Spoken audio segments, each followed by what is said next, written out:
All right, hey everyone.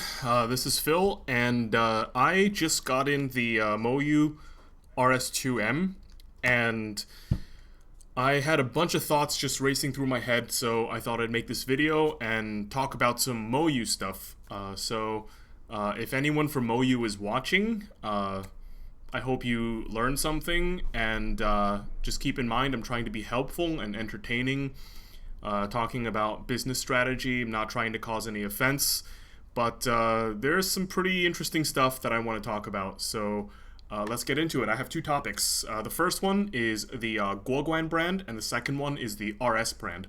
So first, let's talk about Guoguan. Okay, so Guoguan's a nice dude. I've spoken to him before. He's a really cool guy, very creative. He made the Yueshao and the Xinghen and a bunch of other stuff. I'm sure he contributes to moyu generally from an engineering perspective. So, what's my take on Guoguan? Well, right now I think Guoguan at this moment in time is horribly unproductive. Of course, I'm not his boss. I don't know what he's doing. If he's contributing to everything else moyu, like the Worm 2020, etc., then cool, right? But the Guoguan brand, the things that consumers can see right now, and the things that I can see, particularly the two recent releases, the Yueshao EDM and the Xinghen TSM, I consider those releases largely unproductive. So let's zoom in and take a look. What do I mean by unproductive? So Yueshao EDM, okay, this cube had a very interesting mechanism. You can adjust the magnet strength by using a switch. And when that first came out, we were like, "Oh, cool! This is amazing." But then I think they made a very big mistake. They essentially made the cube black only, so it did not do a good job to address the needs of the market. I think a lot of people want stickerless cubes. That's a very mainstream thing, and when the cube released, that was like super mainstream. So why didn't you do that? So there's production limitations, right? You can't produce the cube, etc. Guess what happened afterwards? GAN took that design, made a stickerless cube, the GAN XS, and made a killing. They made one of the most dominant 3x3 speed cubes ever to exist on the market. The cube got world records. The cube won competitions. It was immense. The cube was so successful, and guess what? What did Guoguan get out of it? Nothing. Right? The Yueshao EDM sales were quite poor, and the cube was very rarely used by top pros, not really endorsed publicly by pros. So it does make you wonder, like, what happened? Like, why were you so creative, and why did you not execute it in a good way? All right. So in comes the TSM, size adjusting 2x2, amazing, cool tech. No one's seen it before. I mean, they teased the TSM probably like 2 years or a year before it released, but interesting. No one's ever done it before. Makes the cube in black. Okay, dude, look, like, if GAN can create a stickerless cube off that mech, maybe you should look into it too. Okay, of course, manufacturing is in itself a very complicated subject, but we know it's possible. Okay, it might not be practical if you use certain methods, but it's possible. So now you release another cube, fail to address the market needs, no widespread use. I can't tell you any person that uses the TSM successfully. Like, if you're out there, come let me know. But like, I can't see it, right? Who knows what the application of this technology is going to be, right? Who knows what'll happen if some other manufacturer goes, "Hey, size adjustment's a cool thing. Let me do it, except let me do it while addressing market need. Let me do it and make the cube not clunky, or make the cube stickerless so more people can like it." It honestly, right now, to me, if those are the only two projects Guoguan is working on, it looks like this dude is doing R&D for other companies. Like, the dude is literally not working for moyu anymore. Like, it feels like the EDM magnet thing, that was so smart.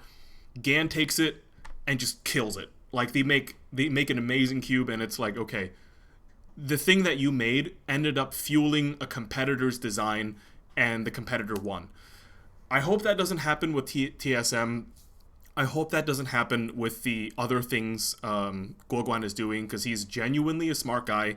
I hope that you can address this and take ownership of your creativity, because there's a lot of potential, and it's really sad to see these cubes not address market need, and then other companies compete against it successfully and,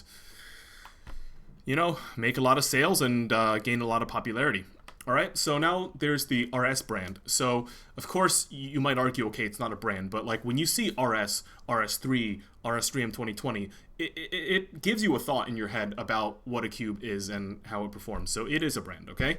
The RS3M 2020 is an amazing cube. It's a ridiculous cube. It's so good. Like, I can't begin to describe how good the cube is. It's $8. It has a luxury feature, dual adjustment system. It performs well out of the box. It's well liked by beginners and pretty good solvers. There's some pretty good solvers that use the RS3M 2020.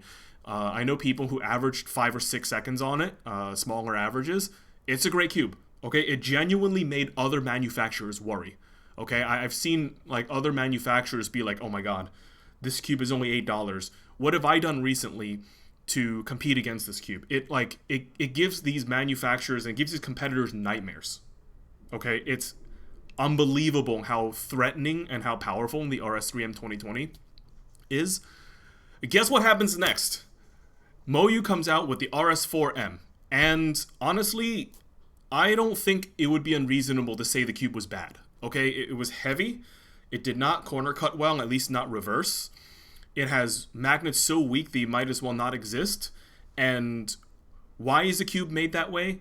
I have no clue.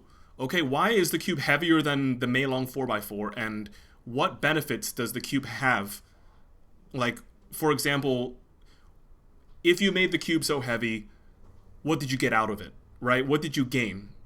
Very little. I can't think of a single thing that the designer got for compensation for it being so heavy. So that wasn't smart, and honestly, I think we made a mistake. Not only us, but a lot of other retailers designed the marketing around the RS4M kind of in an aspirational way, right? They said, oh, if you like the RS3M 2020, you might like the RS4M. It follows the same logic. The RS3M is just some crazy good cube, and the RS4M is going to have the same grandeur and the same success. No, okay? We were guilty of that too. We assumed things, but honestly, given the RS4M, we cannot do that ever again. Like, it kind of killed it for me. Like, I will never assume an RS2, RS5, RS, whatever number you have, I will never assume it's good again. Because the RS4 was such a weak release, it made me so skeptical of the brand. Coming from me thinking that this RS3M 2020, like, literally threatens every cube, honestly, some people probably use it over a GAN or a Chi-E, right? Like, it's a good cube. And it's a real bummer that the RS4M does that. Here's the RS2M. It's really lukewarm for me. It's not as horrible as the RS4M. The RS2M is stable and fast, but it has really heavy magnets, like to the point where it like bothers me, and it doesn't stand out as a good product. It's probably more expensive than the Meilong, and I can't imagine the Meilong, being that worse off. I get better averages on the Meilong M, 2x2 that is, and I can assume that most people would think so as well. So, in short, I categorically think that the Meilong 4x4 is better than the RS4, and I personally think the Meilong 2x2M is better than the RS2M, but perhaps a small percentage of cubers might disagree with me. And what is the result here? The result is now the RS line, it's got the RS3M 2020, RS4, RS2. These are the 3 cubes that released in 2020. Now we have 1 good cube and 2 arguably bad cubes. Now you have more bad cubes than have good cubes. What are you doing? Right? Like, honestly, if there was an RS5, I would be so skeptical. I wouldn't say anything good about the cube until I got it. And perhaps I'll be pleasantly surprised, but yeah, I mean, like, at the same time, this could be just the result of Moyu building something truly exceptional, like the RS3M 2020. That cube is truly exceptional. It's like a freak of nature. Like, in my history of selling and marketing and just being around cubes, I have not seen anything as exceptional as the RS3M 2020, apart from like the Dian Guoguan or the Dian Zanshi or the first magnetic GTS that we made. Like the RS3M is truly a special cube, and this could be because standards are so high now with the RS3M 2020 that it's kind of warped what people expect from these puzzles. But you can't make them that bad, right? You can't release puzzles for like beginners and intermediates that have features that will alienate users, right? So for the RS4 is you got this heavy thing with weak magnets. Build something middle of the line, man. Like build something with like a moderate weight and maybe some like medium strong magnets. Same thing with the RS2M. You don't need to build the magnets so strong that it bothers people, or at least me, when I'm turning, right? Have something that's less likely to alienate users. It's going to be a lot more likable. And I honestly hope this brand doesn't die and become marred by its lukewarm releases, because I am actually quite disappointed in the RS4M and a little disappointed in the RS2M. If I had to choose between the RS4 and the RS2, I would pick the RS2 because A, I think it's better in the context of the other releases, and B, because I solve 2x2 faster and I'll get it over with faster. But yeah, these two releases aren't super great, and I hope moyu can think about what they're doing with this product line, because the RS3M is such a huge winner. And if the RS4M had been good, they would have jumped on a trajectory of people assuming that RS lines, RS line cubes are good. For example, like if the RS4 is good, then you can say, okay, the RS3M 2020, dominant cheap cube, amazing. RS4, also really good. RS5, RS2, trust us, we got you, it's amazing. They can't do that anymore. Like, I will never believe that anymore, and that's really sad. So yeah, I hope moyu can examine what's going on with its speedcubing releases. I think Guoguan is a little underutilized as a brand, and perhaps as a person. I don't really know what he does on a day-to-day basis, but it's really obvious he's a smart guy. I just hope that, if he's working for moyu, that he doesn't work for other manufacturers like in the past, quotation marks. Because it's really, I hope moyu can take ownership of its creativity. Really, it's creative. The magnet switch thing, brilliant. Dual adjustment system, super brilliant. I hope they can continue down that path. Size adjustment too, interesting. I can't say it's like super brilliant, but interesting. I hope they can continue down that path and take more ownership of its creativity, and with the people as well. I hope they can be used in a productive way.